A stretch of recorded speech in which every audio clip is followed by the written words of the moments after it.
फिर परमात्मा उनको ले गए, वो स्थान दिखाया गरीबदास जी को जहां ये काल भगवान, ये ब्रह्म 1,00,000 मानव शरीरधारी प्राणियों को के शरीर, सूक्ष्म शरीर को तपतशिला के ऊपर एक टुकड़ी है पत्थर की, जैसे तई होया करे बड़े बड़ी तय, ऐसे अपने आप प्रज्वलित है, वो अपने आप प्रज्वलित है। और उसके ऊपर 1,00,000 मानव शरीरधारी प्राणी तड़फ रहे थे। हाहाकार मची थी। यहाँ के राजा भी थे उसमें, और यहाँ के गरीब भी थे, सेठ भी थे, साहूकार भी थे, आम नागरिक भी थे, और सब उन्हीं के पुजारी थे। लेकिन सब बुरा हाल हो रहा था। तब परमात्मा वहाँ पहुँचे तो सभी एकदम उनकी तपत खत्म हुई और ऐसे बैठ गए उस तई के ऊपर, जैसे कढ़ाई में बैठ गए, उबलते तेल के कढ़ाई में समझ लो आदमी, और उसको पीड़ा ना हो। तो एकदम देखा कि ये परमात्मा आगे शायद।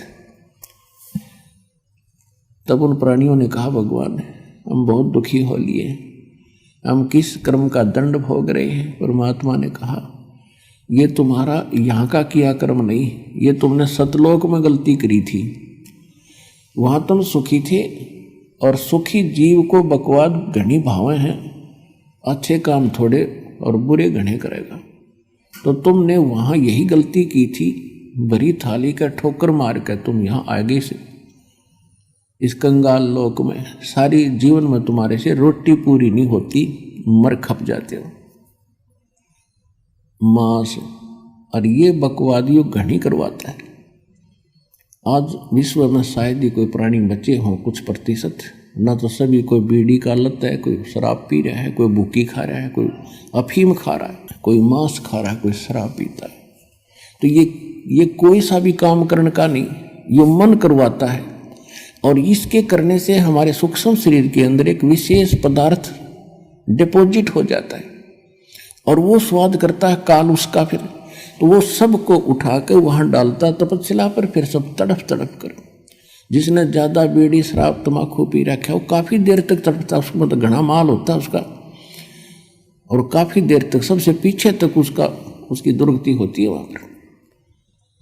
और फिर जीव मरता नहीं उस सूक्ष्म शरीर में, उनको वहाँ से फेंक देता सिद्धि से, उसका टाइम फिक्स अलार्म रखा है उसने।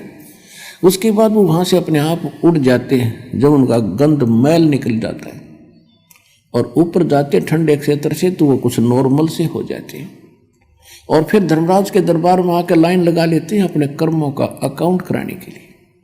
वहाँ तो सबके कर्मों का अकाउंट कैलकुलेटेड मिलता है, क्योंकि जो ये कर्म प्राणी करता है उसका एक फैक्स वहाँ हो जाता है धर्मराज के दरबार में, और उनके उस अकाउंट नंबर में डिपॉजिट हो जाता है। और जब प्राणी वहाँ पहुँचता है तो उसके सामने कुत्ते की योनि, गधे की योनि, कुत्ते की योनि, गधे की योनि, मनुष्य में स्वर्ग, भागो फटाफट। वहाँ नहीं सुनता कोई, फिर हाहाकार मची रहती है। जिनका नरक में जाना होता है उनको यम के दूत खड़े हैं लठड़ी बाले लेकर, जैसे पुलिस वाले खड़े होते हैं, और पकड़ कर बाजू फटाफट आ जाओ भाई, नरक है तुम्हारे लिए। और वहाँ ठोक कर आते हैं, उनको बुरा हाल हो रहा है।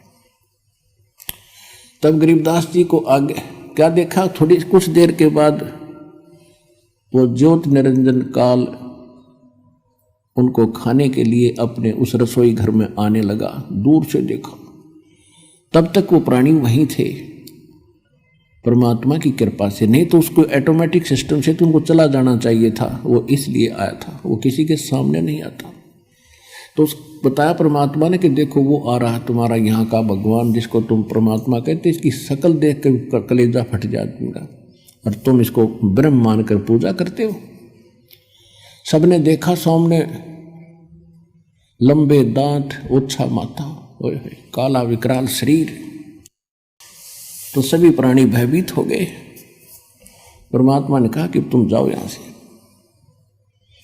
वो सभी को उड़ा दिया, और जब परमात्मा उसके निकट गए, वो कहाँ बैठता है जाकर के, एक जो 11वां द्वार है, 11वां द्वार है, वो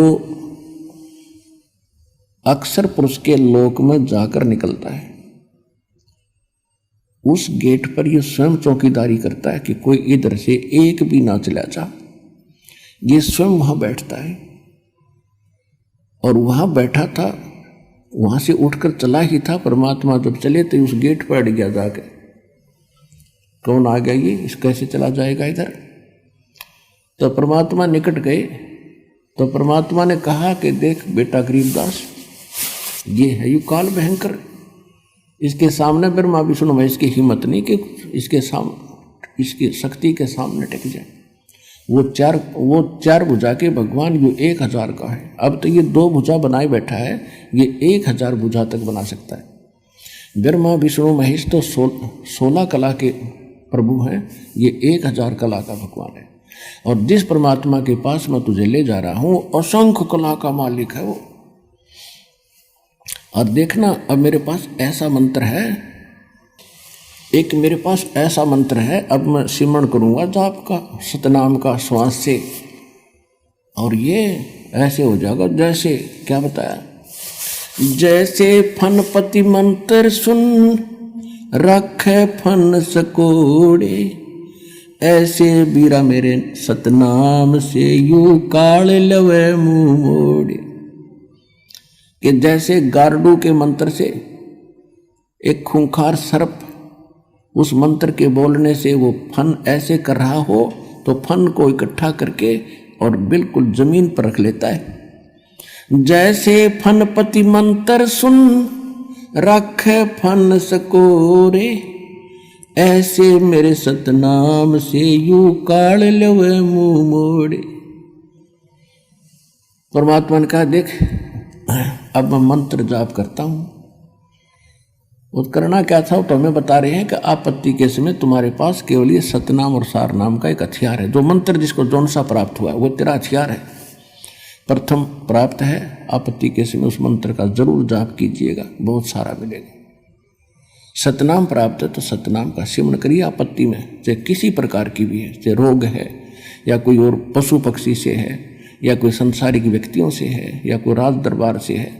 एक बार उसका सिमरण अवश्य करके देखना, आपको कैसे चमत्कार मिलेगा, पर सच्चे दिल से।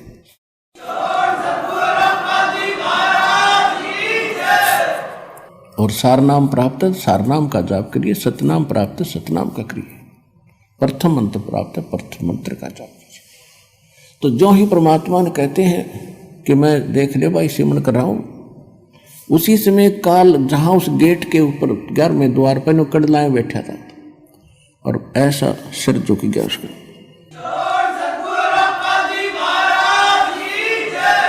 और कहा ले बेटा गरीबदास आजा, पैड़ी बना इसकी, इसके सिर पे पैर रखा, पहले तू चल पहले आगे। गरीबदास जी ने सिर पे पैर रखा, अंदर कूद गए, बालक थे। ऐसे परमात्मा ने सिर पे पैर रखा और आगे चला गया। वो फिर ऐसे हो गया, कदे और ना निकल जा, 2 तो गए तो गए, ये तो कर डारे है।